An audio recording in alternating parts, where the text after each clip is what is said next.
정치평론가 이강윤의 오늘.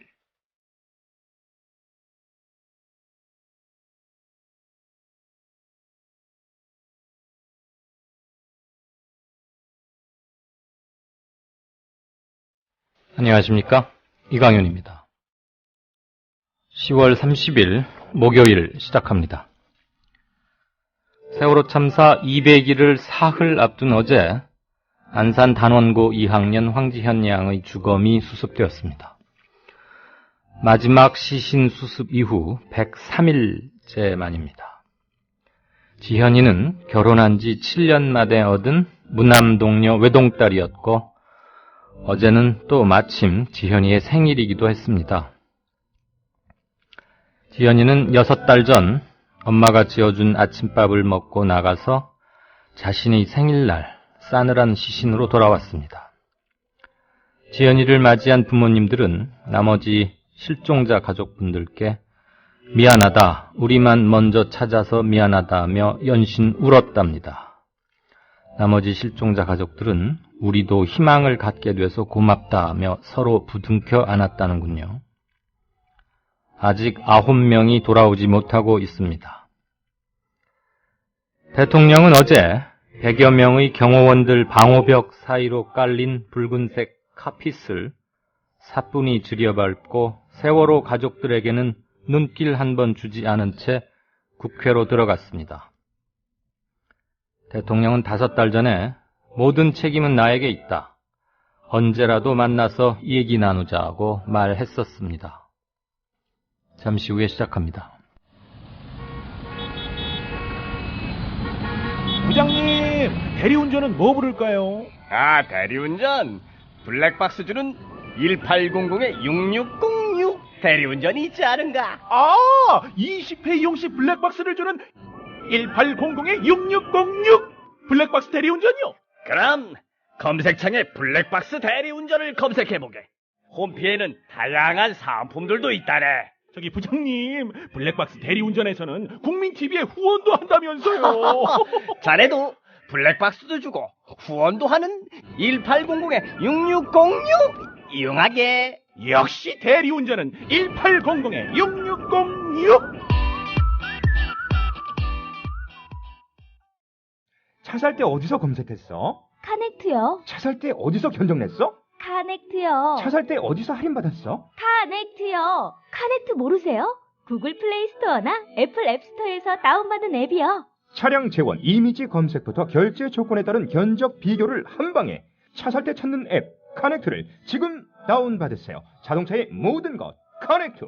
넥트 카넥트.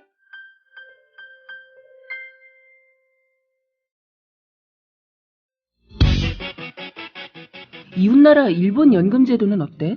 2012년 기준으로 일본은 모든 국민에게 기초연금 77만 원을 지급하고 노동자에게는 별도로 후생연금 208만 원을 주고 공무원들에게는 공무원연금 282만 원을 지급한대. 그럼 국민들에게는 기초연금 77만 원에 208만 원을 더해서 285만 원을 주는 거네. 그렇지.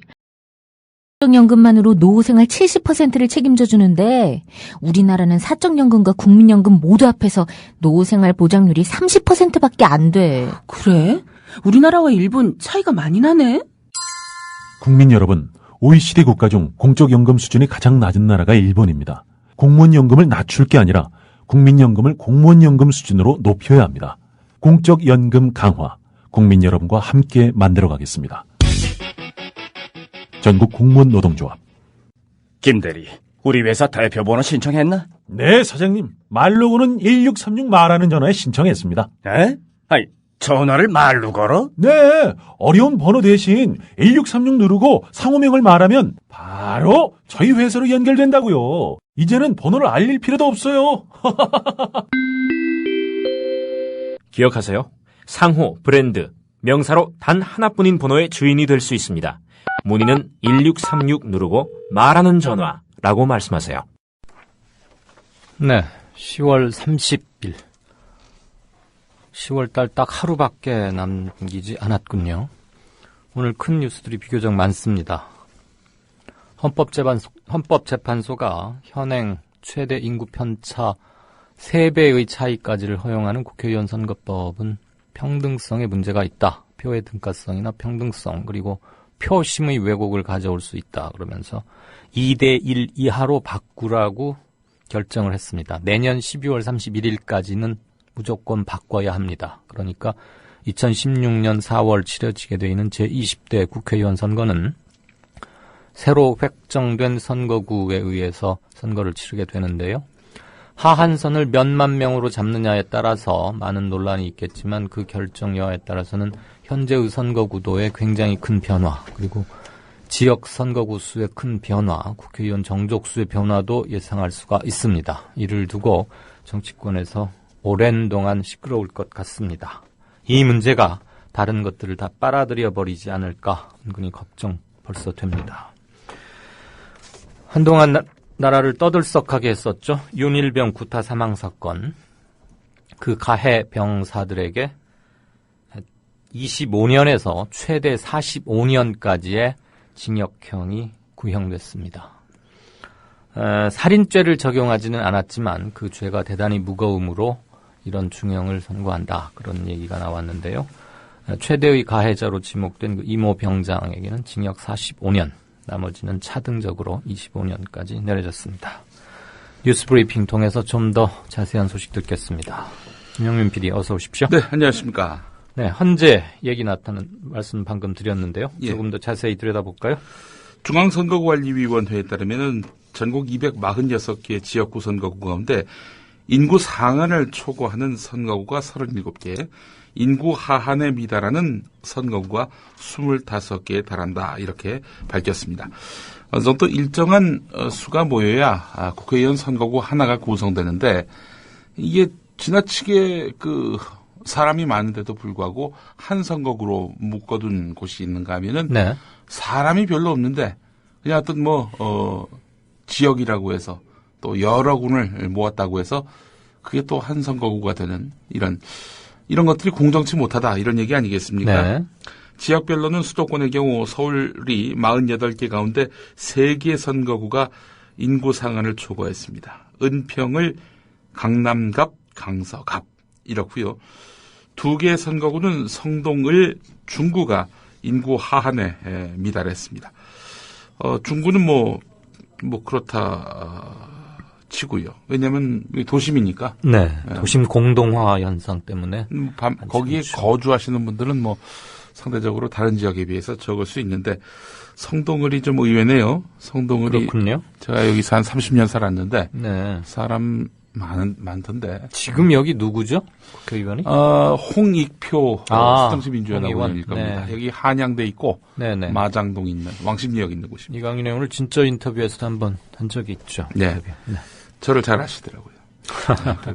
이게 마음 조마조마할 사람, 은근히 기대할 사람들 굉장히 많겠군요. 자, 근데 경기도 같은 경우 말이죠. 지금 서울보다도 인구가 더 많죠. 그렇죠. 경기도 같은 경우 52개 선거구 중에 인구 상한을 초과하고 있는 선거구만 16개입니다. 수원갑, 수원을, 수원정, 수원병 빼고 다. 수원은 4개 중에 3군데가 다 지금 초과한 곳이군요. 예, 수원병이 아마 적이죠.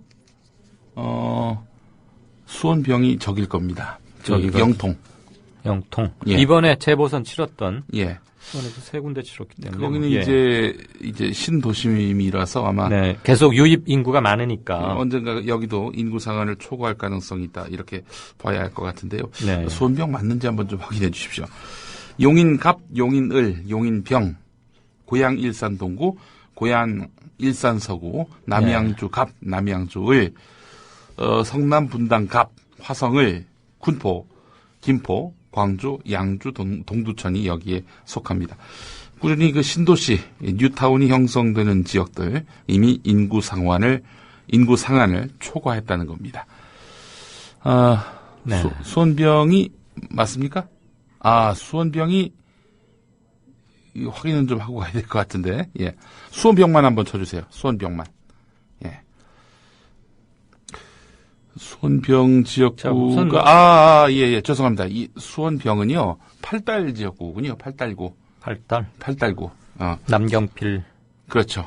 지금은 김용남. 지금은 김용남 전 검사. 네.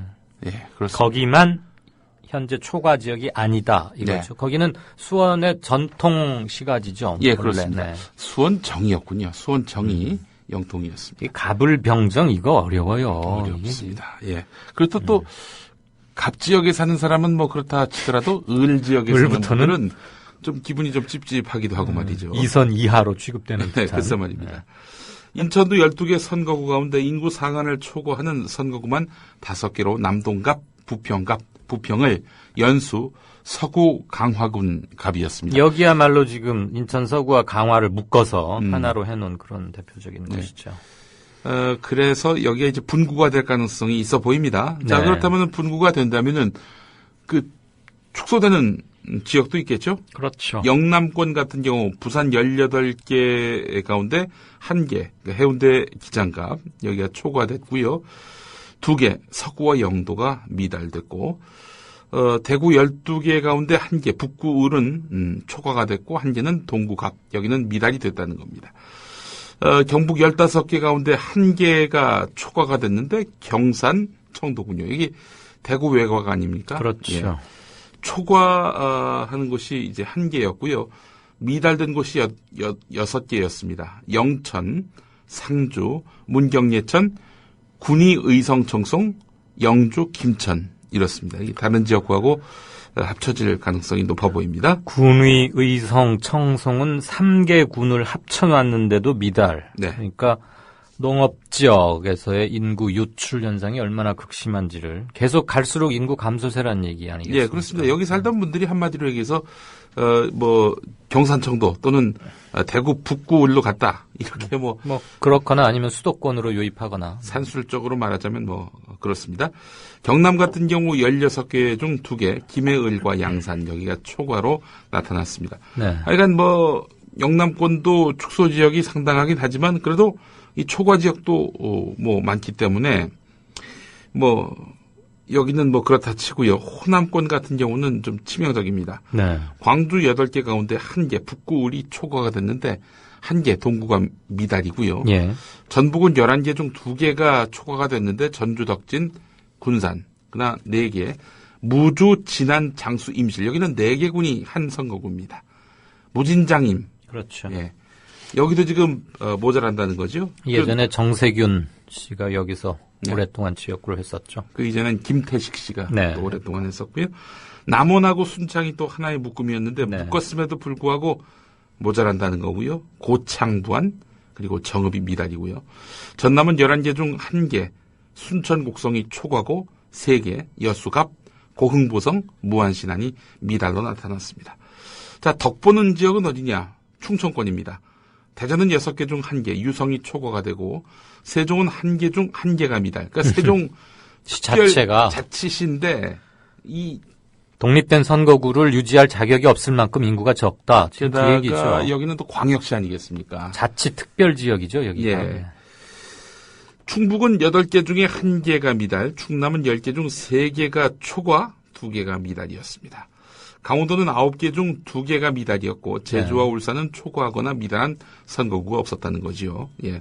이렇게 따져보면은 충청권은 덕보고 호남권은 타격이 큰 이런 구조를 하겠습니다.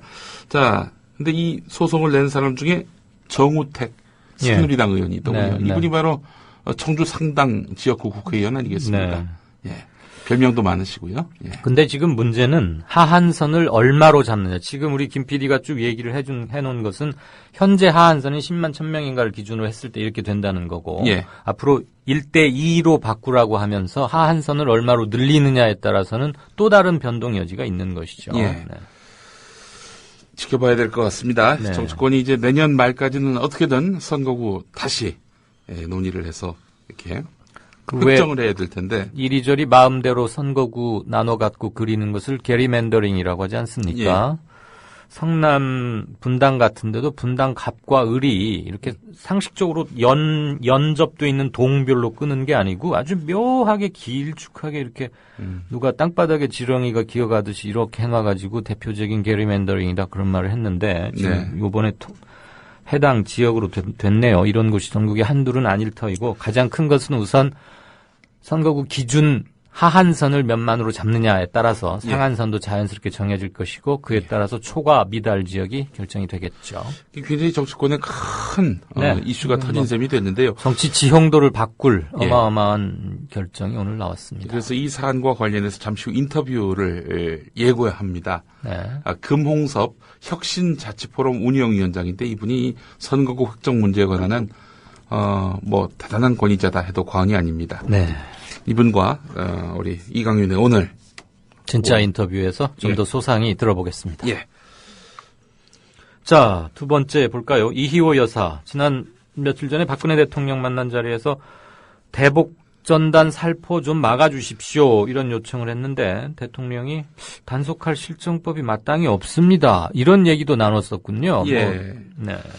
그래서 이제 삐라를 금지할 법적 근거가 없다고 밝히니까 회동에 배석한 김대중 아카데미 원장은 남북교류협력법에 의거해서 단속할 수 있다 이렇게 말한 것으로 전해졌습니다. 이에 대해서 박근혜 대통령이 아무런 답을 하지 않았다고 하는데 말이죠. 자, 정말 대북 전단 살포를 규제할 수 있는 그런 법률이 없는가?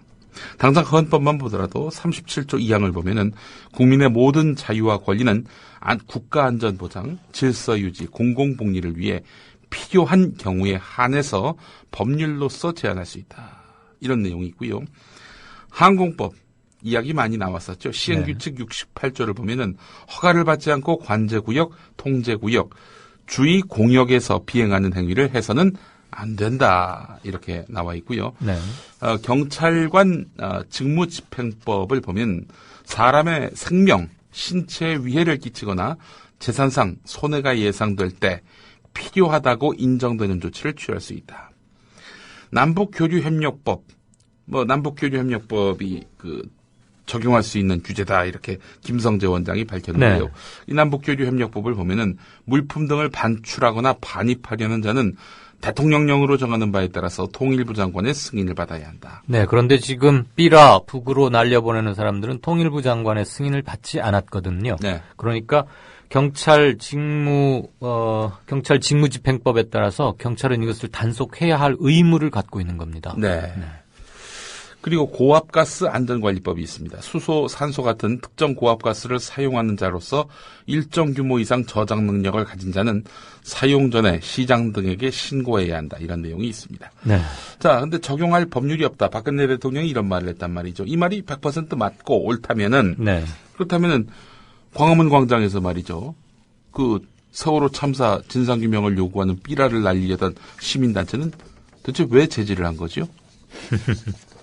제지할 법적 근거가 없잖아요. 해서는 안 되네요, 그러면.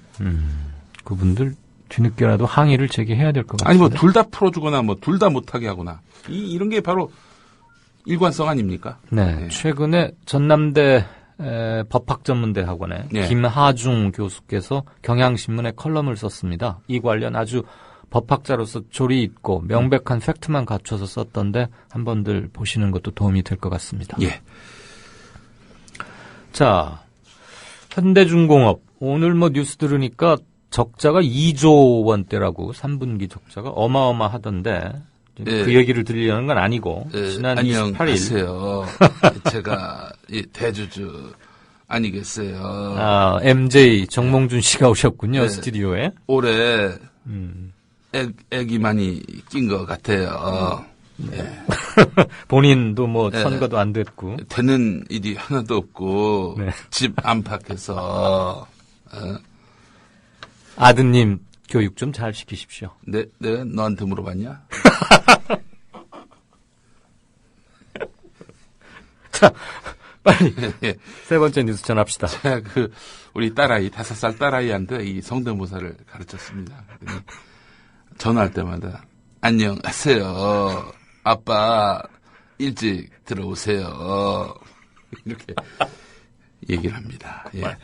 자, 근데 이 차 사실 굉장히 좀 슬프고 안타까운 소식입니다. 그러면 안 되죠 지금. 예. 지금 현대중공업 얘기가 나와서 제가 잠시 그분이 생각이 나서 얘기를 했는데 현대중공업 군산조 선소에서 작업 중에 머리를 다쳐서 의식불명 상태에 빠졌던 사내하청 노동자 이모 씨가 어제 사망했군요. 예. 네. 사고 당일에 해치 가동 작업을 하다가 해치 커버와 코밍 사이에 머리가 끼는 사고를 다쳤다고 하는데 말이죠. 긴급 후송됐지만 의식을 되찾지 못했습니다. 어떻게 이모 씨의 개인적인 불행이냐? 아닙니다. 이모 씨의 사망으로 올 한해 현대중공업에서 산업재해로 사망한 사내 하청 노동자가 8명으로 늘어나게 됐습니다. 네. 지난 27일에 울산 조선소에서 금속 부품에 깔려서 안모 씨가 사망한 지 불과 나흘 만입니다. 현대미포조선, 3호 중공업 같은 계열사까지 합치면은 사망자는 11명으로 늘어납니다. 2톤 무게 철판에 깔려 사망하고, 추락하고, 질식하고, 이 사내하청 노동자들, 이분들이 일을 하다가 이런 죽음을 만났다는 겁니다. 그리고 가장 어렵고 힘든 일, 위험 환경에 주로 또 이런 분들을 투입한다면서요. 정규직들은 하려 하지 않고. 예. 그래서 현대중공업이 지난 4월 29일에 철저한 반성을 통해서 안전한 작업장으로 다시 태어나겠다라고 사과문을 발표했지만요. 그 이후로도 계속된 참사가 이어지고 있습니다. 자, 아까도 제가 잠깐 전해드렸는데 윤모 일병 폭행 사망 사건의 주범 이모 병장에게 45년을 선고했군요. 예, 그렇습니다. 군사법원에서 선고를 받은 겁니다. 구형이 아니라 재판부가 선고를 내린 겁니다. 자, 다들 45년, 이 45년에 주목하는 새 정작 우리가 관심을 가져야 될 그런 내용, 이게 외면당하는 거 아닌가 싶습니다. 네. 살인죄로 기소가 됐는데 살인죄는 적용하지 않았죠? 예, 그 점입니다. 이거는 상당히 좀 중요하게 볼 부분이요. 네. 이 사실 이 살인에 이르도록 한 책임이 있다는 거를 법원은 인정하지 않은 셈이 되거든요. 그렇지 않습니까? 그렇죠. 그러니까 이거 한마디로 얘기해서 죽일 의도가 없었는데 이게 죽음에 이르렀다 예. 이거죠. 그러니까 이 사람들에 대해서 일부분 면책을 해주는 측면도 있는 겁니다. 네. 과연 그래야 했느냐? 평소에서 지속적인 가혹 행위를 해왔고요.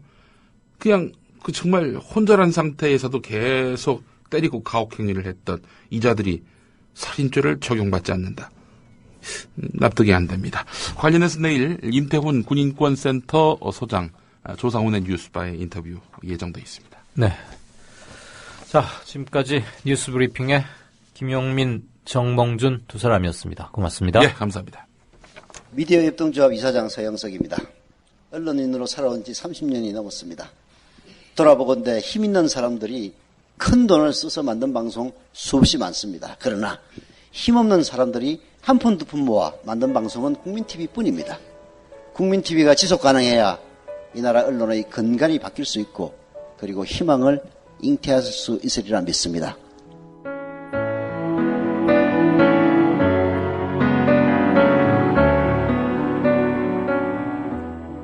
월 11,000원의 조합비 납입. 조합원 여러분의 많은 동참을 바랍니다. 자동납부는 미디어 협동조합 홈페이지 국민.tv 또는 서울전화 3144-0933, 서울전화 3144-7737로 신청하실 수 있습니다. 여러분들에게는 언론혁명으로, 그래서 자부심으로 보답하겠습니다. 네, 5시 53분 들어왔습니다. 잠시 게시판 보고 다음 코너 이어가죠. 우리 김용민 PD가 제주도 많고 성대 모사라고 하죠. 이것도 아주 빼어나네요. 너한테 물어봤냐? 이게 국회에서 정몽준 의원이 무엇을 보고하던 어느 국회 고위직 공무원한테인가 했던 말이죠. 그게 아마 서울시장 선거 전에 다시 회자되면서 이렇게 모욕적인 말을 아무렇게나 하는 사람이 시장을 맡을 인품이 되느냐 그런 얘기도 막 했던 기억이 납니다. 저한테 갑자기 그렇게 말해서 깜짝 놀랐습니다. 그 관련된 뉴스는 좀 무겁고 슬픈 거였는데 혹시라도 그냥 코믹한 장난으로 들으셔서 불쾌해 하시는 분이 있다면 제가 대신 사과의 말씀을 드리겠습니다. 너그럽게 넘어가 주시기를요.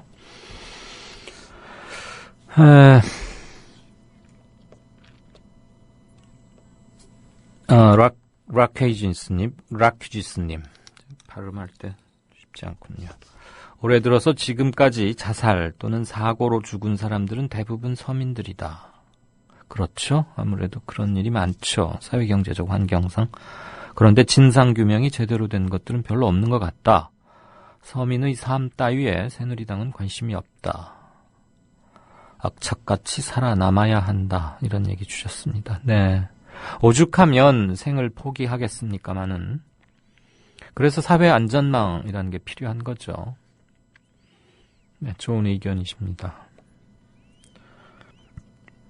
오케이 마리님은 윤일병 폭행 사병 병사들에 대한 선고 관련해서 주범인 이 병장을 적어도 이 병장은 살인죄로 적용하지 않았다는 것 자체가 문제다.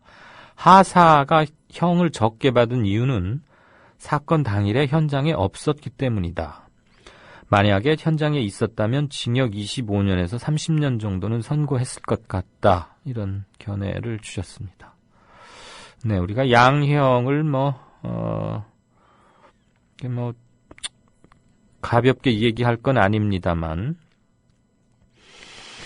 살인죄로 적용할 때까지 군 검찰이 공소장을 변경해 가면서까지 추가로 살인죄를 적용하지 않았습니까? 국민 여론이 대단히 들끓었기 때문에 그때도 과연 살인죄가 성립될 수 있을까 가지고 말은 있었는데, 군 검찰은 두 번 말하자면 모욕을 당한 셈이네요. 첫 번째 첫 구속기소 때는 이런 걸 적용하지 않았다가 여론을 살펴서 적용했다가 법원에 의해서 다시 무시되는. 네.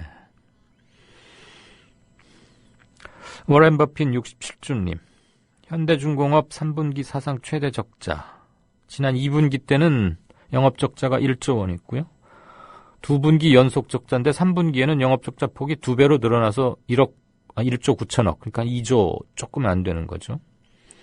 그러니까 지금 올해 벌써 3분기 중에서 2분기, 3분기에만 3조 원의 영업 적자가 생긴 겁니다. 세계 1위 조선업체가 왜 이래? 이런 말 하셨는데, 제가 잘은 모르지만 조선은 이미 중국의 강력한 추격권 안에 들어섰고 일부 추월된 듯한 그런 징후가 곳곳에 보인답니다.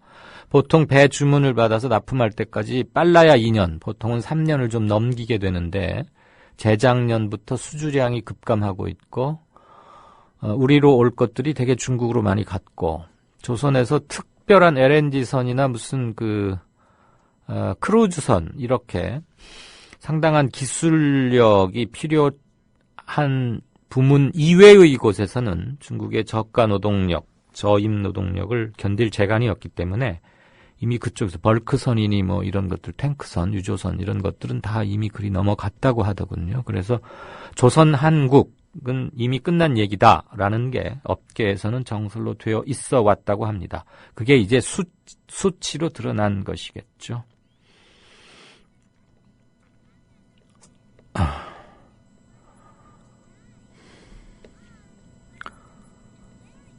찌짤찌다. 무슨 줄임말인지는 모르겠는데 엄숙주의 타파. 뉴스도 잼나게 좋다. 뉴스 내용도 그랬으면 좋았을 텐데 오늘은 조금 그런 점은 있습니다만, 가끔 김용민 PD가 이렇게 럭비공처럼 제가 통제할 수 없는 상태에 가기도 하곤 합니다. 언젠가는 날씨를 이렇게 해가지고 아주 한번 뒤집어 놓더니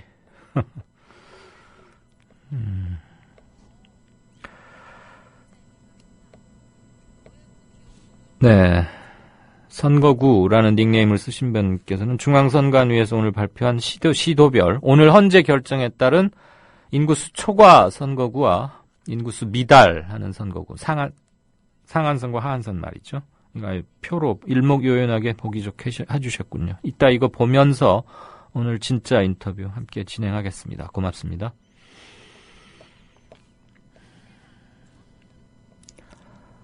수호천사장님 하나 보고 다음 코너 들어갈까요? 황지현 양, 아까 제가 오프닝에서 말씀드렸죠. 단원고 2학년, 마침 어제 생일이었는데 물속에 수장되어 있는지가 200일 정도 됐죠. 197일인가 그랬을 텐데. 만에 물에서 나왔는데 시신의 훼손 정도가 알아볼 수 있을 정도로 또렷하다. 그러니까 생각보다 훼손이 덜 됐다. 지금 이 말씀이시죠? 유병언의 시신과 비교했을 때 의문이 많이 드는군요. 과연 진짜 유병언인지 말입니다. 네. 지금 세월호가 놓여있는 수심 47m쯤 된다고 하죠. 그곳의 수온은 물론 지금 수 표면 온도보다 훨씬 낮을 것이고, 영상 4도, 5도, 7도 이 정도 왔다 갔다 했다고 해요. 지금 여름이 아니니까 조금 더 낮아졌을 수 있고, 그래서 의외로 훼손 정도가 우리가 생각하는 것보다는 심하지 않다고 하는데, 어류에 의한 침탈 이런 것들은 그 상태가 어떨지는 잘 모르겠습니다. 제가 황지현 양의 사진을 보거나 그런 건 전혀 아니기 때문에 뭐라고 드릴 말씀은 없네요. 그런데 어제 그러니까 DNA를 통해서 확인하기 전에 지현이가 신고 있던 신발 그리고 스타킹 이런 것들을 사진을 찍어서 부모님을 보여줬더니 지현 양의 아버지가 사진을 보자마자 맞다 라고 확인을 했다는데, 그건 시신 훼손 정도와는 직접 관계가 있는 부위는 아니죠. 신발 같은 것은. 어쨌거나 중요한 것은 이제 9명, 그리고 가족은 8가족이죠. 7살짜리 아이하고 아빠가 지금 안 찾아지고 있죠. 그래서 해당 가족은 8가족인데 그들이 나눈 말이 너무나 가슴을 쳤습니다. 200일을 함께 보냈을 테니까, 그리고 100일간은 정말 별 돌아보는 사람들도 없이 내 가족을 찾을 수 있을까, 이런 마음에 초조하게 석 달 열흘을 보낸 가족들인데, 미안하다, 내 딸만 먼저 찾아서 이렇게 울었더니 나머지 가족분들이 괜찮다, 지현이 때문에 우리도 꺼져가던 희망을 다시 찾게 됐다, 이런 말을 나눴다고 하더군요. 이 세상에 9가족 빼고는 누구도 그 심정을 알 수 없을 말들일 겁니다. 현장을 지켜봤던 기자는 그저 눈물 속에 서로 포옹을 나눴다고 했지만 그 문장 밖에는 더 무슨 문장을 쓸 수 있었을까요? 네, 우리가 세월호 특별법이 이렇게 이 지경으로 지금 되고 있고, 내일까지 국회가 처리한다고 그러고, 아마 오늘 저녁에 무슨 발표가 있을지도 모르겠습니다. 여야가 상당한 진전을 봤다고 얘기가 나오곤 하던데, 그동안 우리는 진도를 많이 잊어왔던 건 아닌가, 그런 점에서 다시 한번 주변을 되돌아보고 옷깃을 여미어야 할 때가 아닌가 싶습니다. 다음 코너 들어가겠습니다. 정치평론가 이강윤이 함께하는 국민라디오 이강윤의 오늘.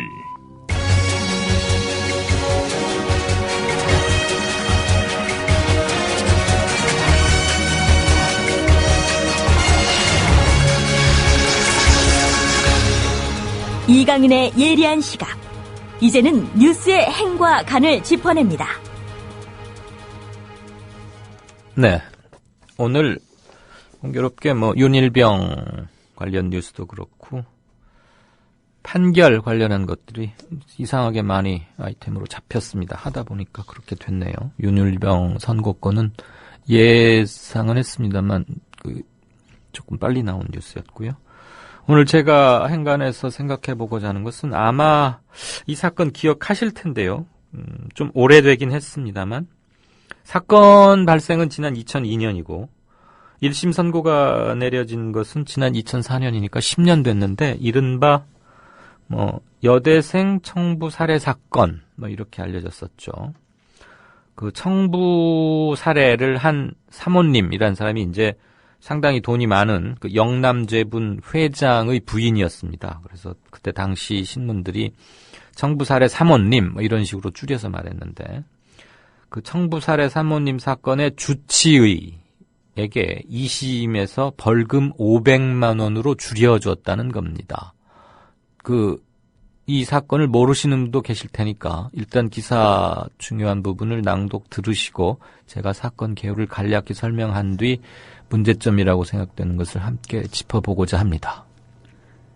여대생 청부살해 사건의 주범 윤길자 씨의 특혜성 형 집행정지를 위해 허위 진단서를 발급한 혐의 등으로 기소된 주치의 박병우 세브란스 병원 교수가 항소심에서 벌금 500만 원으로 감형받았다.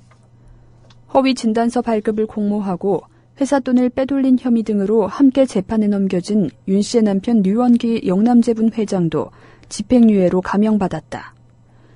서울고법 형사 2부는 오늘 박 교수에게는 벌금 500만 원을, 류 회장에게는 징역 2년에 집행유예 3년을 선고했다.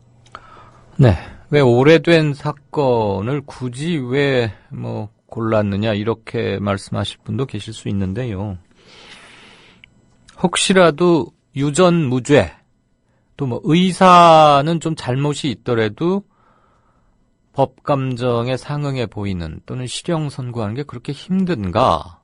벌금 500만 원이라면 사실 큰 돈 아니지 않습니까? 넉넉지 못하게 사는 사람이더라도 징역을 안 살 수 있고 벌금 500만 원이라 그러면 어떻게든 해서 500만 원은 주변에서 융통해서라도 낼 수 있는 거고, 의사에게 세브란스 큰 병원 의사니까 500만 원은 결코 큰 돈이 아니죠. 그러면 과연 이게 온당한가? 이런 걸 한번 같이 생각해 보자는 겁니다. 제가 판사도 아니고 그러니까 이걸 얘기할 수는 없는 거고요. 다만 또 한번 국민들의 법 감정이 자극받을 수도 있겠다는 생각이 들어서 제가 고심 끝에, 전문가는 아니고 또 그렇지만 한번 골랐습니다. 이 사건이 어떻게 된 거냐면요. 윤길자라는 여자가 현재 69세인데요. 이 사람이 사건의 주범입니다. 이 윤길자 씨가 지금으로부터 12년 전인 지난 2002년, 당시에는 자신의 사위였던 자기 사위와 어떤 여대생이 부적절한 관계를 맺고 있는 게 아닌가 하고 의심을 하게 됩니다. 그래서 여대생의 성씨는 하모 양인데요. 그 하모 씨를 어떤 사람을 시켜서 죽이게 합니다. 청부 살해했죠. 그래 이제 들통이 났고, 그래서 지난 2004년에 윤길자 씨는 청부 살해 혐의로 무기징역을 선고받았습니다. 그래서 복역 중에 3년 정도 지나서 수형 생활 시작한 지 3년 정도 지난 2007년부터 작년인 2013년까지 형 집행정지 결정과 그 형 집행정지를 연장해준다. 그러니까 병원에 입원할 필요가 있거나 그러니까 형을 집행을 정지하고 병원 어디로 제한한다. 그러면서 가끔 그런 조치를 취하지 않습니까? 되게 힘이 있거나 돈 있거나 센 사람들이 이런 걸 좀 공교롭게도 잘 받는 경향이 있어요. 제가 경향이 있다고까지만 말씀을 드렸습니다. 일테면 지금 얼핏 기억나는 사람도 CJ그룹의 이재현 회장 같은 사람도 지금 탈세 혐의로 이렇게 있다가 어디 투석인가 치료, 그래서 서울대병원 어디로 제한한다. 우리 그런 거 많이 듣지 않습니까?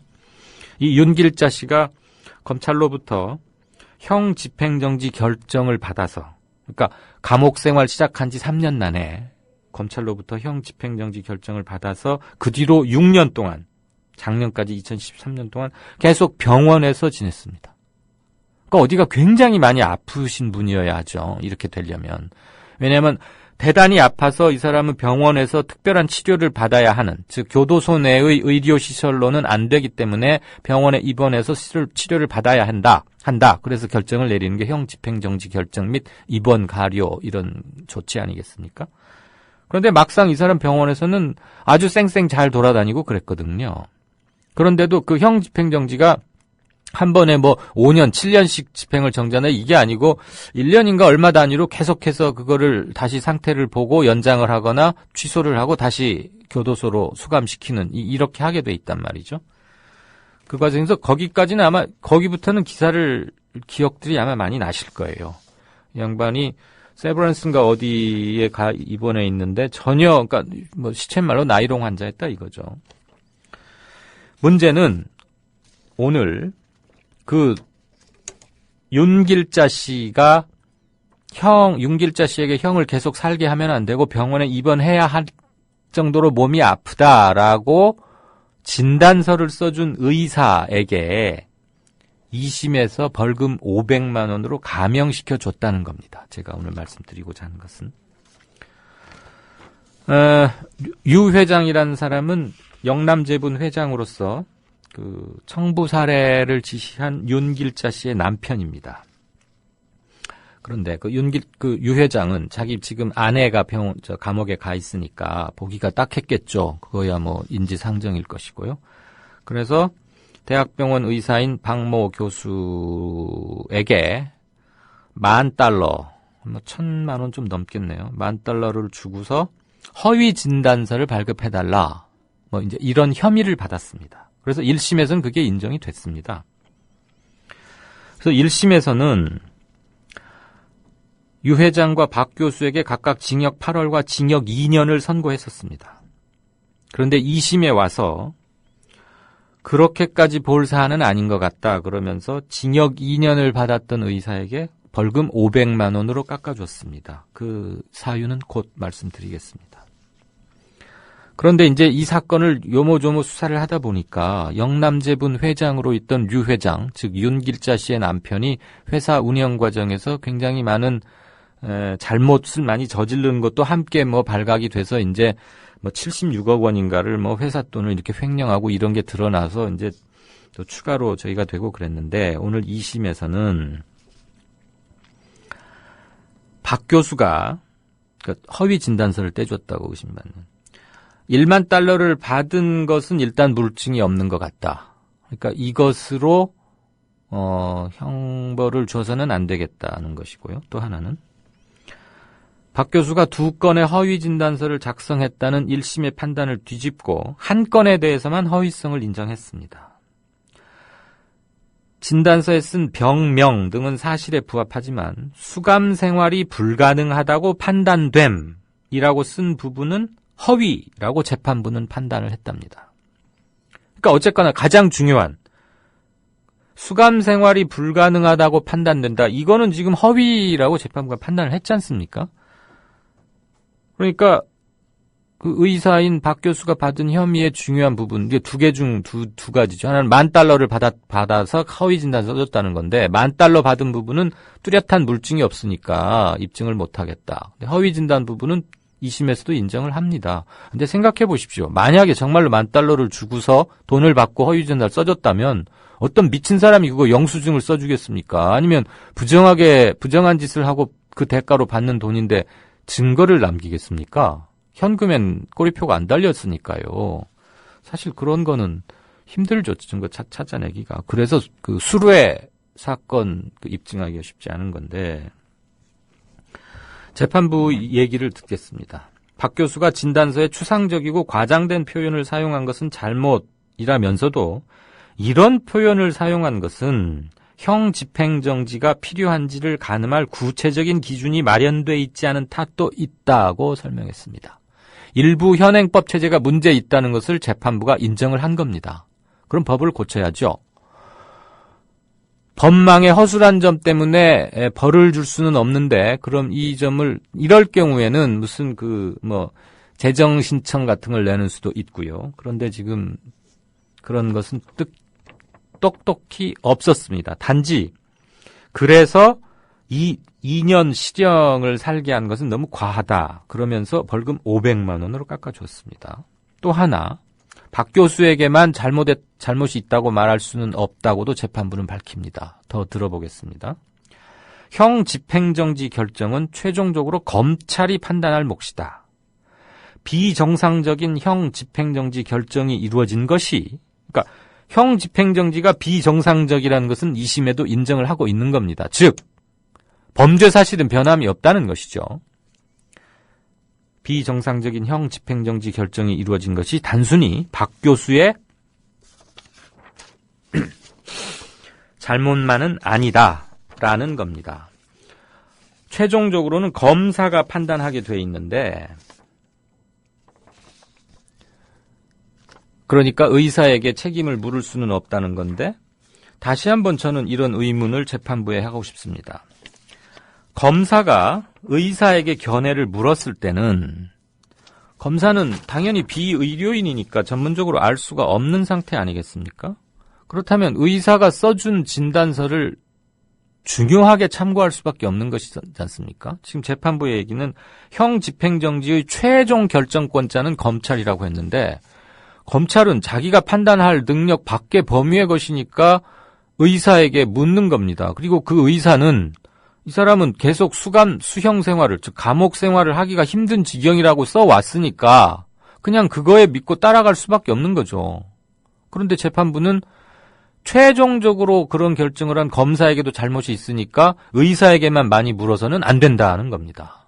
저는 이게 과연 법리적으로 옳은지, 물론 저보다 법학 교육을 훨씬 많이 받고 공부 잘해서 뭐 사법고시도 패스하고 그래서 지금 판사를 하고 있는 분이니까 뭐 저보다야 당연히 몇백 배 뛰어나시겠지만 함무라비 법전 이후로 줄곧 되게 우리에게 전해지고 있는 법체계, 그리고 어저께 한인섭 교수님과의 인터뷰에서도 우리가 들을 수 있었지만 우리 근대 사법 법전 체계의 기초를 만드신 가인 김병로 선생님이 일본 형법 베끼는 걸 거부하고 뭐 전세권 강화라거나 피의자의 권리 강화 이런 것들을 그 어려운 전쟁통 피난 시절에도 정전 때 이렇게 뭐 생각하다가 잠깐 불이 들어오면 몇 자 쓰고 이랬다는 거 아닙니까? 그러면서 해놓은 것이 뭐겠습니까? 기본적으로 상식을 반영하는 게 법 아니겠습니까?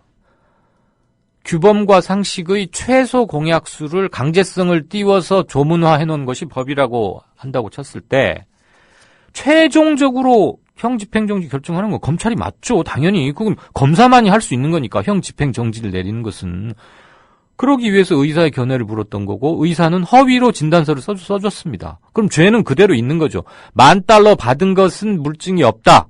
그렇다면 그 부분에 대한 양형에서 좀 줄여주는 건 이해가 가는데 징역 2년을 1심에서는 선고했는데 500만 원으로 줄여줬다? 제가 이 의사를 무슨 꼭 징역을 살려야겠다 그런 뜻에서 드리는 말씀이 아니고요. 실형을 사는 것과 벌금, 돈으로 그 해결하는 것과는 어마어마한 차이가 있기 때문에 드리는 말씀이라는 겁니다. 만약에 이 사람이 끝까지 3심에 가서도 끝까지 실형 뭐 몇 개월이 될 망정 실형을 살리게 한다면 의사들이 허위 진단서의 유혹으로부터 벗어날 수 있는 중요한 상징 중에 하나가 되지 않을까 싶어서 오늘 이 말씀을 드렸습니다. 법률 용어도 있고 등장인물들도 좀 많아서 이 사건을 처음 접하시는 분들은 조금 제 설명만 듣고 이해하는데 어려움도 있을 수 있었다는 점은 알고 있지만 그러한 몇 가지 난점에도 불구하고 제가 이것을 오늘 행간으로 골라서 같이 생각해보고 제 의문을 드린 점은 그 지점이었습니다. 뉴스 행간이었습니다.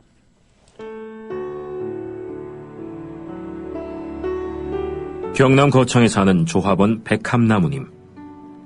남편의 유언으로 온 가족이 미디어 협동조합원이 됐습니다. 라디오 비평 들으실 때마다 아이고 속이 시원하다 이렇게 하시더라고요. 본인이 먼저 하시고요 가입을. 예, 그 뜻을 이제 알았기 때문에 손자 손녀 뭐 6명까지 뭐 그렇게 이제 다 가입을 하게 됐지. 작고한 부부는 왜 국민TV 조합원 가입, 이것이 이 시대에 꼭 필요한 언론운동이라고 확신했을까요? 가슴 아픈 가족사가 있었습니다. 전에 민족일보 조용수 그분 그때부터 관심을 많이 가지시고 제 동아투이 그때 남편이 광고도 내고 또 한겨레 주주도 되시고 저희 시어른 되시는 분이 보도연맹에 억울한 죽음을 당하셨습니다. 중학교 때 아버지가 억울하게 그리고 옥살이 하실 때 그 도시락을 가지고 감옥에 가서 어느 날 갑자기 그래 이제 총살 당했다는 그런 걸 안 겪었으면은 또 뭐 평범하게 살았을 수도 있는데.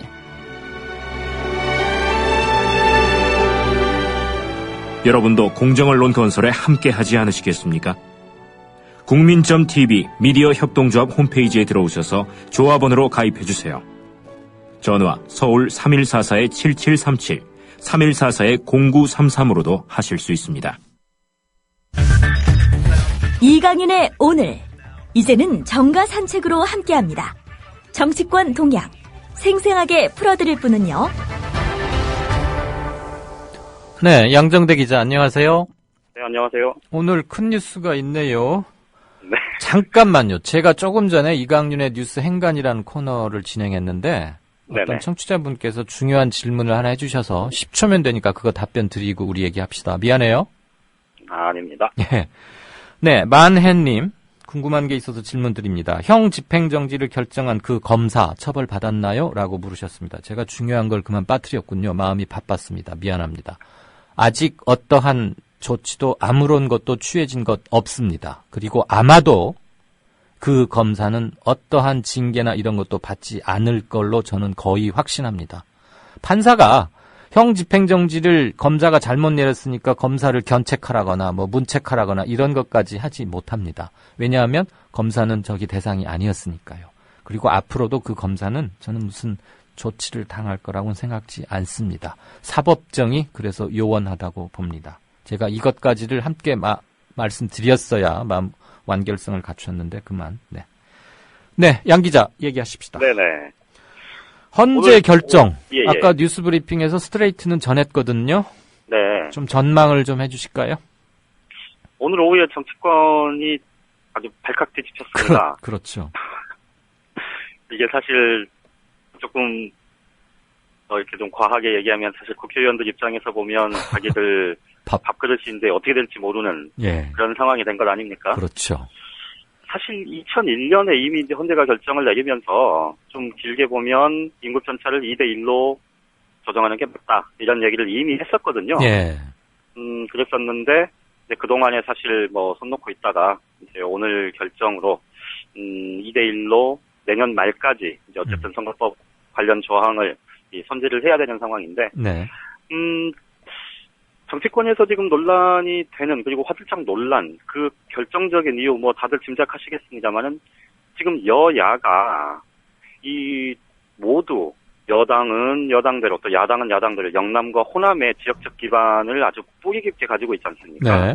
그래서 영남당, 호남당 이렇게도 불리기도 하는데 어쨌든 그 영남권이나 호남권에서 지금 현행 제도에 따라서 현행 선거구 획정 내용만 그대로 만약에 헌재의 결정을 따르게 된다면 호남에서는 정부에서 8곳 또 영남에서는 9곳 이게 숫자가 아마 바뀌었을 수도 있는데 어쨌든 8곳 내지 9곳씩 의석수를 잃게 됩니다. 그리고 반면에 이제 여당 지역구 또 야당 지역구 이 강세 지역에서는 각각 4곳 내지 5곳씩 이렇게 이제 의석을 더 추가로 얻게 될 수 있는데 그런데 문제는 지금 상황에서 새누리당이나 새정치민주연합이나 모두 다 지역 정당에서 탈피하겠다 그리고 지역주의의 폐해를 극복해야 한다 이런 얘기를 하지만 현실적으로 뿌리 깊게 가지고 있는 이 지역 텃밭을 포기하는 건 사실상 불가능하다 이렇게 보면 여야 모두 호남권의 의석 또 영남권의 의석을 최대한 현 수준에서 유지하는 상황에서 이제 어떤 식으로든 헌재의 결정을 이제 수용해서 조정을 해야 될 텐데 그게 굉장히 머리가 아플 수밖에 없는 겁니다. 그리고 그렇게 되면 지금 있는 현역 의원들, 지역구 의원들의 입지 자체가 굉장히 좀 흔들릴 수밖에 없게 되는 거죠. 그것 때문에 지금 정치권이 아주 발칵 뒤집혔는데 이거 개헌이 박근혜 대통령이 개헌이 블랙홀이다 이랬는데 오늘 의원 얘기는 개헌 얘기 자연스럽게 이 블랙홀이 전혀 엉뚱한 데서 생겼다. 그러게요. 이렇게 얘기를 하던데요.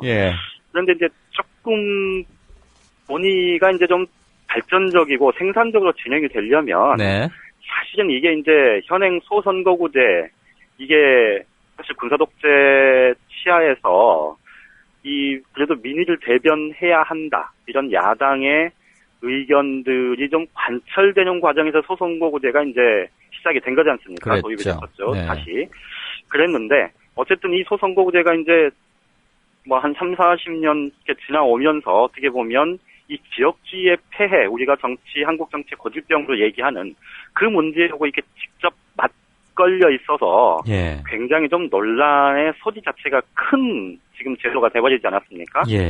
그 점에서 보자면 이미 지금 정의화 국회의장이 국회의장 취임 이후에 중대 선거구제로의 전환 문제를 얘기를 한 바 있고 또 지금의 야당은 열린우리당 시절부터 중대 선거구제로의 전환 문제를 항상 주장해왔고 그리고 새누리당의 현 대표인 김무성 대표 같은 경우에는 본인 입으로 아직 중대선거구제를 명확하게 얘기한 적은 없지만 언론 인터뷰를 통해서 중대선거구제에 대해서 긍정적인 그런 입장을 수차례 밝힌 바가 있습니다.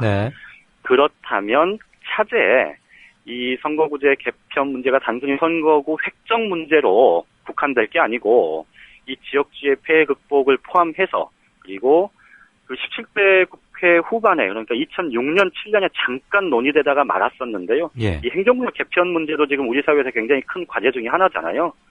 그것과 맞물려서 이 선거구제 개편 논의 이렇게 진행이 된다면 아무래도 이번 헌재 결정이 좀 생산적이고 발전적으로 갈 수 있을 거다. 이렇게 볼 수는 있을 것 같은데요. 네네. 그런데 의원들이 어쨌든 1년 반 지금 이제 총선 남았고요. 이미 지금 지역 조직 정비, 조직 강화 특위 양쪽 다 구성을 해서 예. 이 지역 조직 정비를 하는 과정에 이미 돌입을 했고 그러다 보면 이 문제가 단순히 선거구 획정 문제로 국한될 가능성이 높아요. 네. 그러면 숱하게 지적이 되었었는데 이 게리맨더링으로 틀을 공산도 굉장히 클 수밖에 없는 거죠. 지금 우리 양 기자가 분석을 해 주시고 있는데 양쪽 여야가 각자 자신의 텃밭에서 상당한 변동이 예상된다. 이것은 하한선을 현재의 10만 명으로 잡았을 때의 얘기인 거죠. 그렇죠. 예, 네. 근데 이제 앞으로 만약에 하한선을 좀 높일 수도 있지 않겠습니까? 가능성이. 그렇죠. 하한선을 높이는 가능성, 그러니까 현행 소선거구제 그대로 유지한다면. 네, 상당히 높아질 거고. 그렇죠. 상당히 네. 높아질 수밖에 없겠죠. 그렇게 되면, 네, 지적하시는 대로 변동 폭이 훨씬 커지겠죠. 그렇죠. 그러니까 지금 이게 이제 대지진이 일어나기 시작하는 서막이 공식적으로 울린 건데. 그렇죠. 예. 각자 지금 현역 의원들은 어떻게든 나는 지키겠다고 뭐 힘을 좀 발휘할 거고 아무래도 현역 의원들한테 상당한 그 우선권이나 뭐 이런 게 주어져 있으니까 그 과정에서 힘센 사람에 의한 게리맨더링도 충분히 예상할 수 있고 당 대 당의 전략적 이해관계가 또 상충 또는 충돌 뭐 이럴 가능성도 충분히 있는 거고 그래서 우선 자기들 그 코가 석자가 돼버리니까 개헌 논의해야 된다 이거는 상당히 좀 힘이 빠질 공산이 좀 커 보이지 않을까 싶은데 어떠세요? 현실적으로 보면 사실은 말씀드렸듯이 그러니까 중대선거구제의 개편 문제나 아니면 우리 국회의원들이 이제 민의를 대변하는 좀 더 적극적으로 민의를 대변할 수 있는 여러 가지 제도 중에 하나로 이제 독일식 정당명부 비례대표제 얘기도 좀 있고요. 뭐 이런 부분들로 논의가 확산되는 과정이라면 사실은 개헌 논의하고 함께 맞물려 갈 수도 있습니다. 그렇죠. 정치개혁 문제는 어차피 선거구제 논의 없이 개헌 그것만 한다는 것도 상당 부분 빠진 거니까 차제에 그렇죠. 오히려 비빔밥을 더 크게 비비는 양푼을 크게 하나 만들자 이거네요. 그렇죠. 그러니까 긍정적으로 보면 이제 그렇게 될 가능성이 열려 있는 건 사실인데요. 네. 그런데 아까 말씀드렸듯이 지금 총선이 1년 반, 내년에는 큰 선거가 없다 손치더라도 내년 하반기 되면 사실은 전면적으로 이제 총선 체제로 다들 돌입을 하는 건데. 그렇죠. 그렇게 되면 이미 지금 여야, 새누리당에서는 김무성 대표 체제 들어서면서 이 김무성 당을 만드는 과정이 불가피하고 그 과정에서 이미 이제 조직강화 특위 만들어서 이 각 지역위원회, 이 지역책들을 지금 임명하는 이제 선임하는 과정에 돌입을 한 상태고. 야당인 새정치민주연합 역시 이 최근에 뭐 뉴스들이 있었습니다만은 비례대표 의원들이 지역위원장 공모에 응하는 등 이 지금 지역구 다지기에 이미 이제 돌입을 한 상태 아닙니까? 네. 그러다 보니까 이 문제가 앞서 계속 제가 몇 차례 지금 강조해서 말씀을 드립니다만 이 생산적이고 발전적인 논의로 가려면 좀 논의 폭이 좀 넓어지고 깊어지고 해야 될 텐데 그렇게 갈 가능성이 커 보이지 않아서 걱정스럽긴 하고요. 만약에 말씀드린 대로 이 선거구 획정 문제, 현행 소선거구제를 유지하면서 선거구 획정 문제로만 논의가 국한된다면 사실은 개헌 논의로 물꼬가 트이긴 쉽지 않을 거다. 이렇게 예상할 수밖에 없을 것 같습니다. 그러게요. 양 기자, 선거구 이거 오늘 헌재 결정이 되면 이제 반영을 해야 되잖아요. 무조건 내년 12월 말일까지는. 그러면 국회의원 정수 지금 300명인데 이게 변화될 수도 있습니까? 그렇죠. 가능성은 열려 있는 거죠. 아니, 그 국회의원 정수를 늘리거나 줄이려면 그 법을 고쳐야 하는 상황은 아닌가요? 그건 이제 헌법에 200명 이상이라고 돼 있지 않습니까?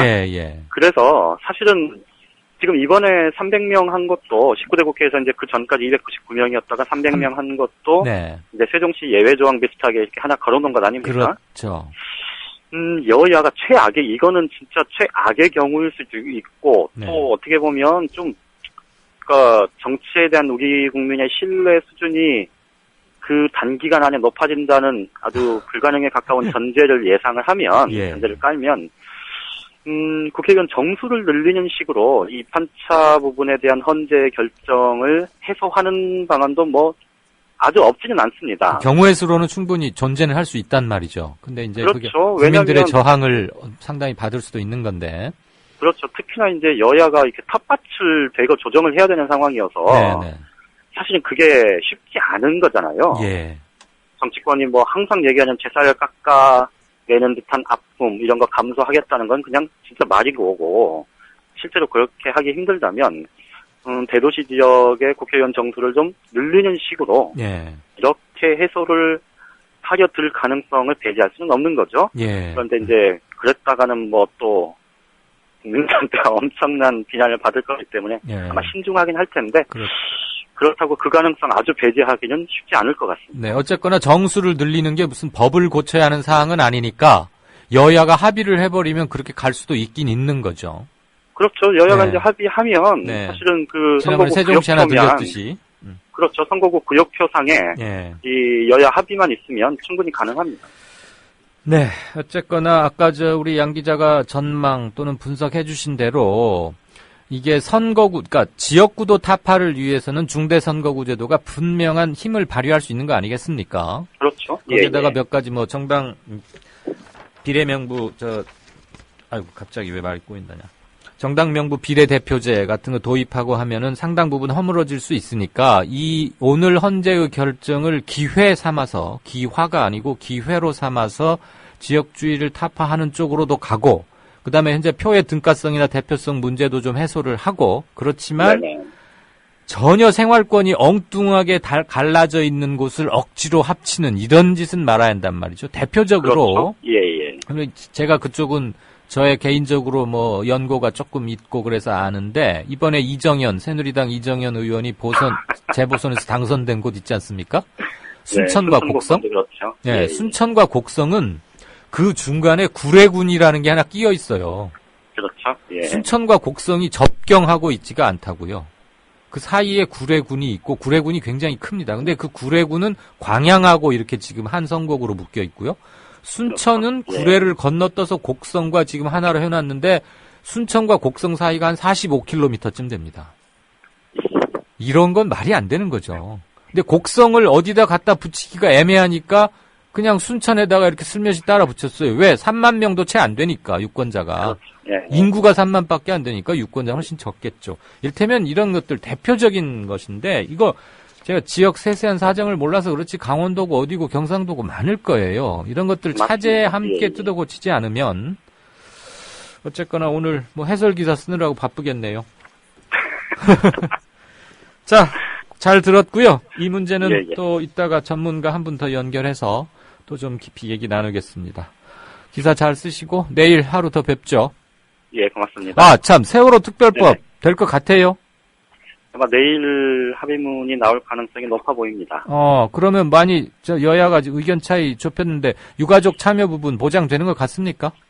그거는 사실 그 문구상으로만 보면 네. 이 참여가 보장된다, 보장되지 않았다 이렇게 단정적으로 얘기하기가 굉장히 어려운데요. 아하. 아무래도 그 명문화하지는 않되 네. 정치적인 합의를 이루는 걸로 지금 그렇게 방향이 가는 것 같습니다. 아이고 또 뜬구름담 어려운 말이네요. 일단 뭐 내일 공식 발표를 한번 기다려 보죠. 네네. 네, 고맙습니다. 예, 고맙습니다. 지금까지 정가산책 한국일보 정치부의 양정대 차장이었습니다. 오마이TV 보도.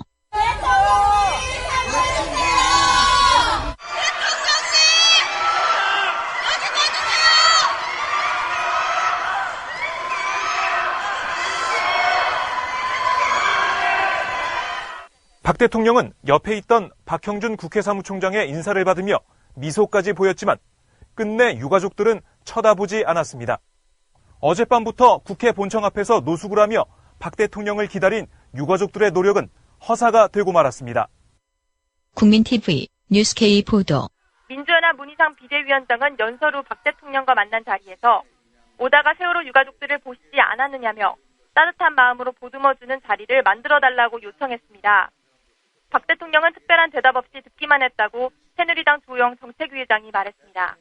유가족들은 새해 예산안 시정 연설과 여야 지도부 회동을 마치고 국회를 떠나는 박 대통령을 향해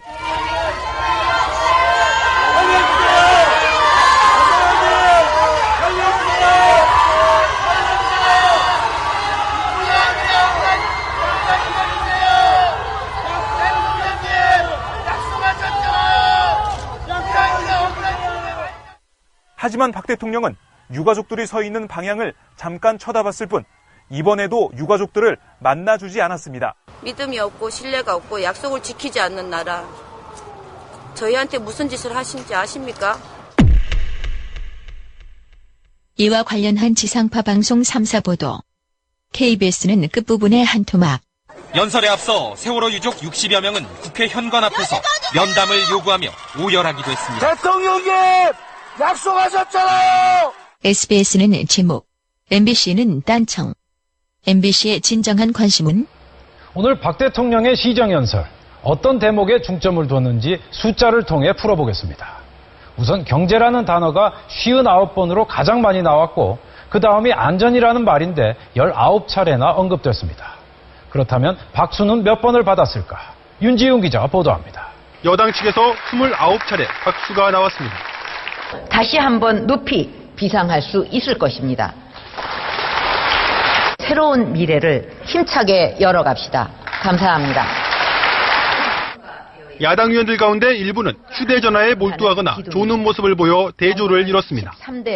우리의 관심은 대통령이 세월호에 대해 과연 언급했을까 하는 점. 그러나 전혀 없었고, 다만 세월이라는 말을 쓰긴 했는데 딱 2번. 그런데 이런 것. 과거로부터 이어져 온 각종 적폐의 흔적들이 세월이 흘러도 후손들에게 상처로 남는다는 교훈을 얻었습니다. 오랜 세월 공무원은 나라의 대들보 역할을 해왔습니다.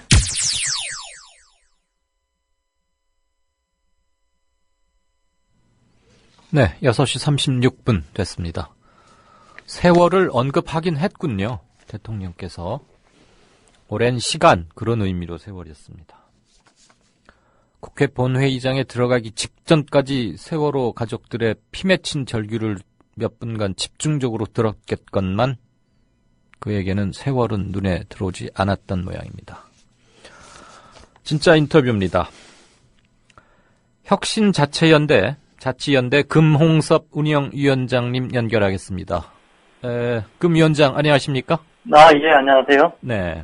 선거구 획정 문제와 관련해서 그동안 다양한 대안을 일관되게 내놓으셨죠. 그래서 오늘 현재 결정은 이미 우리 청취자분들께 소상하게 일러드렸으니까 별다른 설명 없이 바로 인터뷰 들어가겠습니다. 네.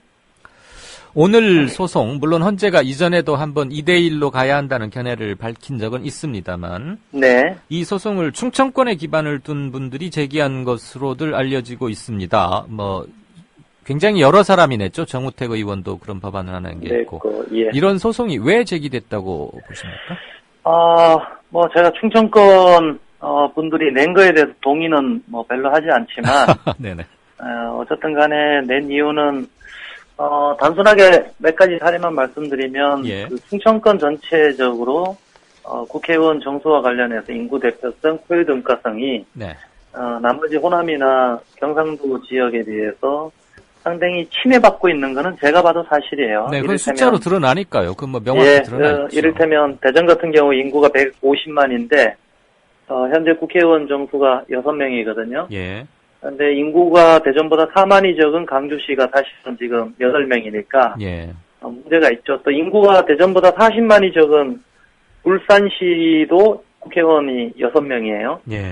그러다 보니까 또 여기 대전뿐만 아니고 여기 충남 지역이나 이런 지역도 상당히 그런 부분에 있어서 지역 주민들의 대표성, 또 인구 대표성 이런 게 침해받고 있는 건 사실인데 저는 그게 중요하지는 않다고 봅니다. 중요하지는 않다고 보는데 다만 오늘 헌재에서 이런 기존의 3대1에서 2대1로 가는 속도가, 네. 저는 의외였다라고 봐요. 네. 저는 이게 상당히 한 몇 년 후에, 최대한 몇 년 후에 이런 게 나올 거다 이렇게 봤는데, 네.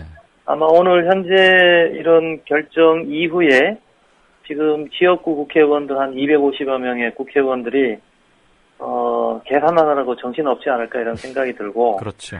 특히 충청권 지역, 저를 포함해서 지역에서는 2016년 국회의원 정수 조정 관련해서 지역에서 계속 논의를 하고 있었거든요. 네. 완전히 지금 도루묵이 돼가지고 예.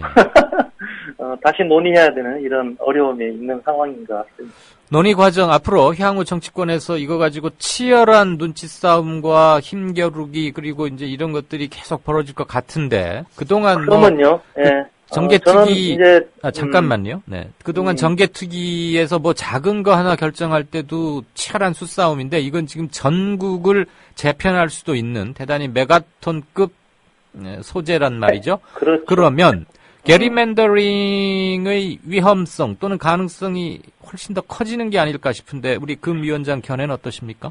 게리맨더링 하나의 사례를 갖고 얘기하기는 어렵지만 네. 저는 거시적인 측면에서 엄청난 영향력을 가진 네. 휘발성을 가진 사안이다 이렇게 봐요. 예.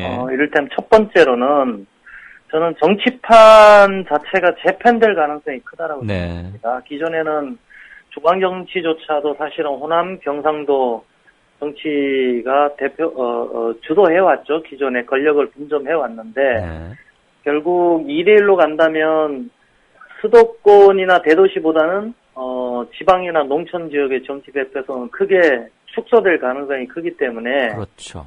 그런 점에서 보면, 과거 호남, 영남 중심의, 정치 권력 분점이 아니라, 수도권 대 비수도권 구도의 정치 권력 분점으로 바뀔 가능성이 있다라고 볼 가능성도 점쳐볼 수 있고요. 도시 대 농촌으로 도시 대 농촌 구도다 지금 이 말씀이신 거죠? 그렇죠. 그런데 도시 인구가 비수도권 이런 구도가 될 가능성이 크죠. 그런데 도시 인구가 농촌 인구를 워낙 압도적으로 지금 많이 눌러버리기 때문에 그러면요. 예, 도시 대 농촌이라고 대결 구도지만 실은 힘의 우위나 국회의원 숫자로 보면 도시와 농촌이 더 현격하게 벌어질 가능성이 큰 거 아닙니까? 그렇죠.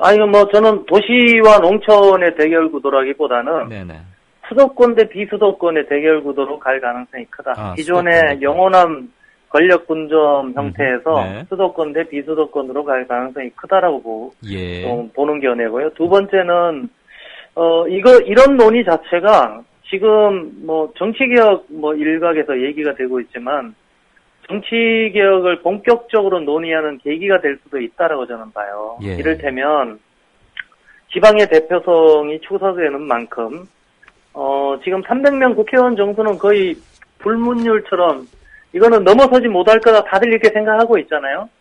이 부분과 관련해서도 일각에서 본격적으로 제기가 된다면 이 300명 국회의원 정수 붕괴 여부도 우리가 좀 관심 갖고 지켜볼 수 있을 것 같고 또 하나는 잠깐만요. 중간 질문 하나 드리겠습니다. 방금 붕괴라고 하셨는데 그것은 300명 미만으로 즉 200몇십 명으로 내려온다는 넘어가는 걸 얘기하는 거죠. 네? 이상으로 넘어가는 거. 그러면 300명 초과라고. 초과죠, 초과. 붕괴가 아니고. 흔히 그렇죠. 붕괴라고 하면 어느 선 미달로 맞습니다. 그 밑으로 오는 것을 상징하는 게 언어 감각이니까요. 아니 지적하셨고요. 청취자분들께서 혹시 혼선을 불러 일으키실 것 같아서 제가 끼어들었습니다. 잘 지적해 주셨습니다. 그리고 이게 지방의 정치 대표성이 축소되는 만큼 이걸 상쇄하기 위한 수단으로 상원제도를 도입하자 이런 제안이 본격화될 가능성도 저는 있다라고 무슨 봅니다. 제도요? 네, 이미 지금 국회에 보면 건물 구조가 상하원 구조를 가지고 건물 구조가 지금 만들어져 있는데, 광역자치단체장들 중심으로 상원제도를 도입하는 상원. 이런 어떤 것도 논의가 있을 수 있고 더 나아가서는 저는 현재 개헌 논의도 이루어지고 있지만 개헌 논의에 불을 붙일 수 있는, 활력을 불어넣을 수 있는 계기도 될 수 있다고 봐요. 그렇죠. 그건 두 가지 갈래가 있는 것 같아요. 개헌 논의를 잡아먹어버릴 정도로 국회의원들이 밥그릇 투쟁을 할 수도 있고, 차제의 개헌 논의에 정치개혁과 선거구 획정 문제까지 합쳐서 진정한 의미의 정계 개편, 정치 지형도를 바꾸는 그런 문제를 거기에 이제 더 나아가면 지역 대표성 문제가 정치권 내에서 이 골칫거리가 되면 지역 대표성을 배제하기 위해서 뭐 비례대표 숫자를 대표 확대하는 방식, 네. 중대선거구제를 본격적으로 도입하는 방식 이런 부분들도 네. 검토해 볼 수 있지 않냐라는 점에서 보면 네. 정치개혁이 본격적으로 논의되는 그런 계기가 될 거다라고 보고 예. 세 번째는 제가 이제 충청권에 있잖아요. 출신도 이제 경상도지만 어쨌든 충청권에 오래 살고 있는데 예. 우리 지역에서는 벌써 이것도 관심입니다. 충청권의 정치 환경의 변화에 대해서 긍정적으로 바뀔 거냐, 부정적으로 바뀔 거냐 이런 것도 지금 논의가 되고 있는데 예. 저는 부정적으로 보지 않고 오히려 긍정적으로 전망을 해요. 그거는 네. 왜 그러냐면 기존의 소지역주의 정치 권력 분점 그러니까 영호남 이 중심이 되는 이런 주도하에서는 충청권의 정치적 영향력은 거의 미비했거든요. 뭐 아시다시피 그렇지만 앞으로 이게 변화가 돼서 수도권 대 비수도권의 대립 구도로 간다라면 예. 충청권은 오히려 정치 환경은 긍정적으로 바뀔 거다 이렇게 보는. 이건 너무 지역적인 얘기인가요? 아니요. 어쨌든 간에 그런 부분에 대한 판단도 해볼 수 있지 않을까 이런 생각이 실례지만 우리 지금 금위원장이 아까부터 저는 충청권에 있지만요 이렇게 지역적 근거를 출신이 여기 출신이 아니라 아니 그러니까 출신을 네, 묻는 게 예. 아니고 현재 어디서 무슨 활동을 하고 계시죠? 대전 참여자치 시민연대에서 20년 대전. 동안 활동을 하다가 네네. 얼마 전에 그만두고 지금은 소속은 그 혁신자치 포럼 네. 거기 운영위원장 지금 맡고 있습니다. 혹시 현실 정치의 뜻을 갖고 계십니까? 그거는 아니었고요. 그 뜻이 있었다면 뭐 일찍이 이번에도 출마하고 했겠죠. 전혀 출마한 전례는 없습니다. 네, 알겠습니다. 금 위원장이 이 문제에 오랫동안 관심과 발언을 해 오셨기 때문에 지금 예. 현재 결정은 2대1로 하라는 거지 선거구 최소 인구 하한선을 얼마로 하라 이런 건 없었잖아요. 구체적으로 나온 건 없죠. 예, 그러면 어느 정도 몇만으로 하는 게 현실적이고 표의 이번에 지금 표의 등가성과 대표성 이런 게 문제가 돼서 고치라는 건데 그러면 몇만 정도로 잡았을 때 헌재의 취지가 반영될 수 있다고 보십니까? 이게 계산하기 되게 어려운 이유가요. 네. 일단 현재 지역구가 240몇 개잖아요. 네. 이걸 인구 5천만으로 나누면 한 지역구당 평균 20만에서 21만 정도 되는 걸로 알고 있는데 그렇죠. 그러면 평균 21만을 잡아야 아래 위로 이제 하한선하고 상한선을 2대1로 할 수 있는 거죠. 이를테면 15만으로 하면 30만 이 상한선이 되고 뭐 이런 식으로 되는 거니까 이 숫자가 뭐 적정 이 숫자가 몇 명 하한선은 몇 명이고 상한선은 몇 명이다 이렇게 하기 어려운 부분이 있고 그렇기 때문에 사실은 이제 논란이 커지는 거죠. 네, 국회에서 선거구 획정 논의 과정에서 아마 어마어마한 치열한 눈치 보기와 싸움이 이루어지지 않을까 이런 생각이 듭니다. 아니 하한선을 정하는 게 실은 아주 중요하죠. 오늘 헌재 결정은 하한선이 딱 정해지면 상한선은 자동적으로 정해지는 거니까. 예. 하한선이 현재는 10만 명 아닙니까? 네네. 그리고 1대3 구조인데 이걸 1대2로 바꾸라고 했어요.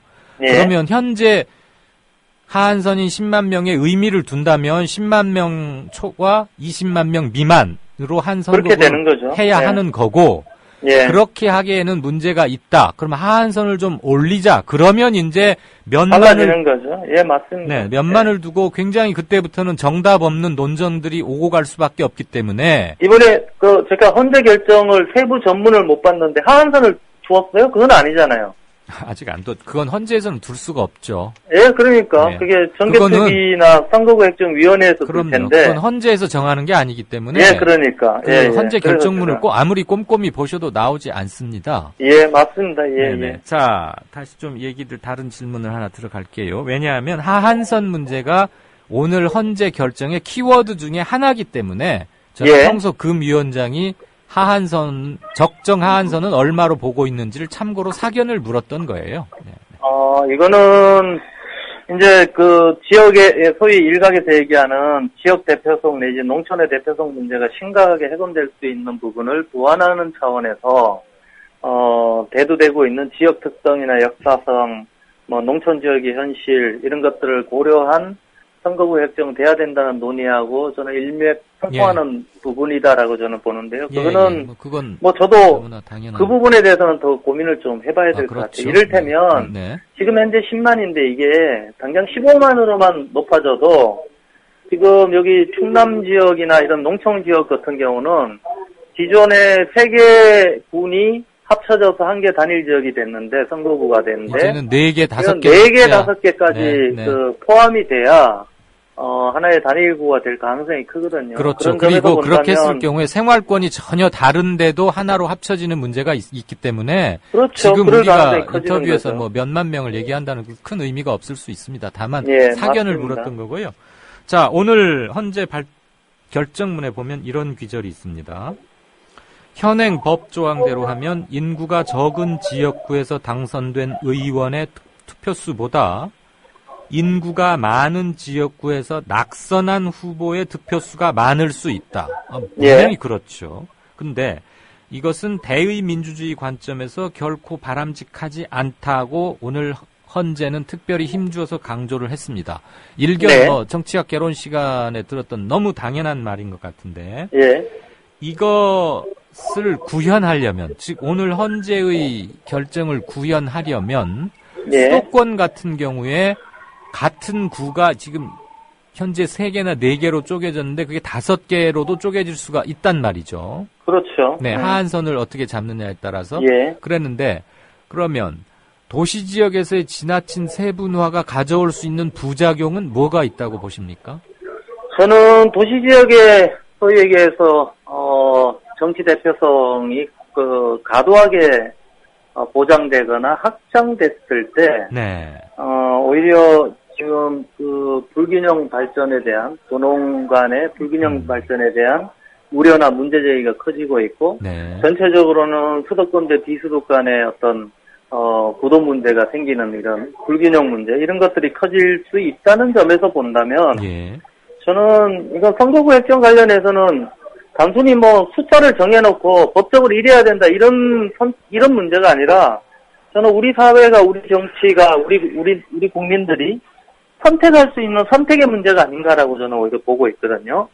이를테면 인구 대표성만이 저는 최선의 대안이다라고 보지 않습니다. 기존에도 저는 그런 주장을 해왔었고요. 그럼 어떤 점이 가중치가 두어져서 좀 더 면밀하게 고려돼야 할까요? 그런 부분들은 결국 지금 농촌 지역이 우리나라에 있어서 도시만 있다고 해서 우리 사회가 정상적으로 굴러가는 구조는 저는 아니라고 보거든요. 일정 부분 농촌 지역도 있어야 되는 거고 또 배후 지역도 있어야 되는 거고 그런 점에서 본다면 농촌 지역의 대표성도 어느 정도 충족될 수 있는 방안들이 모색될 필요가 있고 더 나아가서 지역 특성이나 역사성 이런 부분들이 고려될 필요가 있다고 봐요.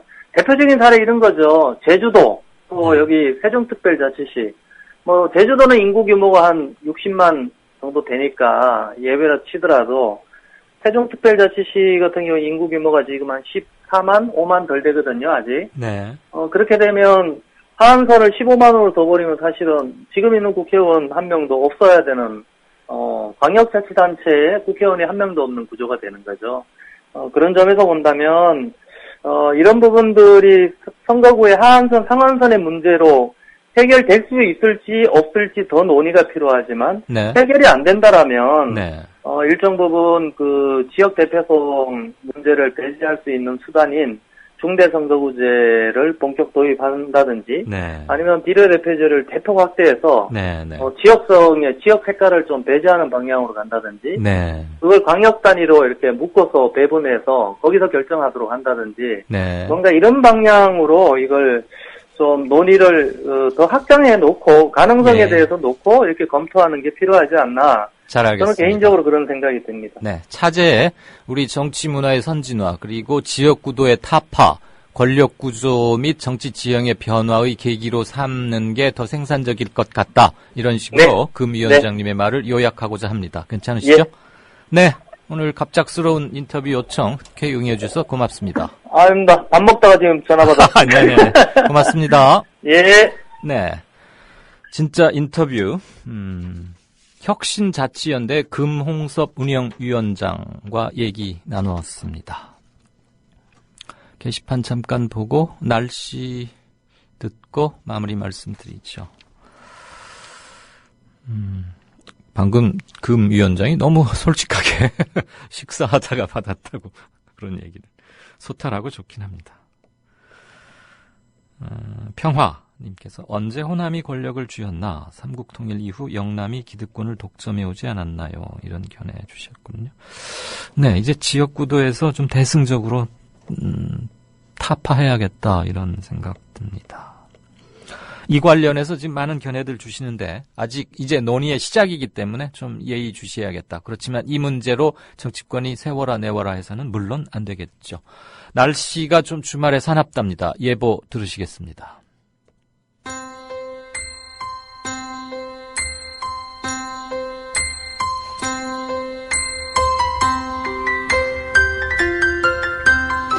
네, 현재 전국이 구름 많고 제주도에서는 빗방울이 떨어지고 있습니다. 겨울을 재촉하는 가을비가 오늘 밤부터 주말 내내 꽤 길게 내리겠습니다. 오늘 밤 제주와 호남 서해안에는 비가 내리기 시작해서 밤사이에 전국으로 확대되겠고 내일 충청 이남에는 종일, 수도권에서는 새벽 한때에 비가 내리겠습니다. 이번 비는 일요일까지 전국에서 오락가락할 것으로 보이는데요. 이번 비 가을량치곤 양이 제법 많습니다. 호남과 제주를 중심으로 20에서 60mm, 제주 산간에는 최고 80mm까지 많은 양의 비가 예상됩니다. 특히나 남부지방에서는 내일과 모레 돌풍과 함께 천둥, 번개가 치는 곳도 있겠습니다. 그 밖의 지역은 10에서 40mm 정도의 비가 올 것으로 예상됩니다. 내일 아침 기온은 서울과 대전 12도, 전주와 광주 13도로 다소 높게 출발하고요. 내일 한낮에는 서울 18도, 전주 18도, 부산과 울산 18도까지 오르겠습니다. 주말 계획 있으시다면 기상정보 참고하셔서 수정하셔야겠습니다. 비가 그친 후 다음 주 출근길은 기온이 더 뚝 떨어질 전망입니다. 날씨였습니다.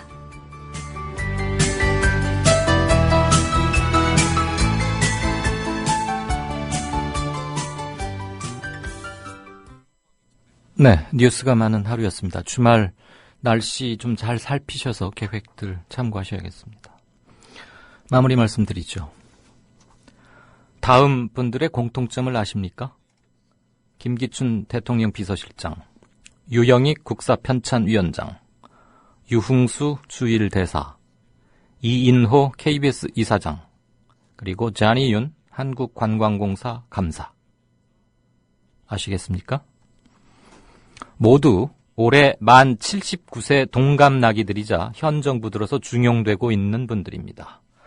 현 정부의 노인 일자리 창출 정책은 전체 고령층 인구에 대한 보편적 복지가 아니라 유신시대 일부 엘리트 노인들에게만 적용되는 게 아닌가 싶습니다. 들어주셔서 감사합니다. 이강윤이었습니다. 내일 뵙겠습니다.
여기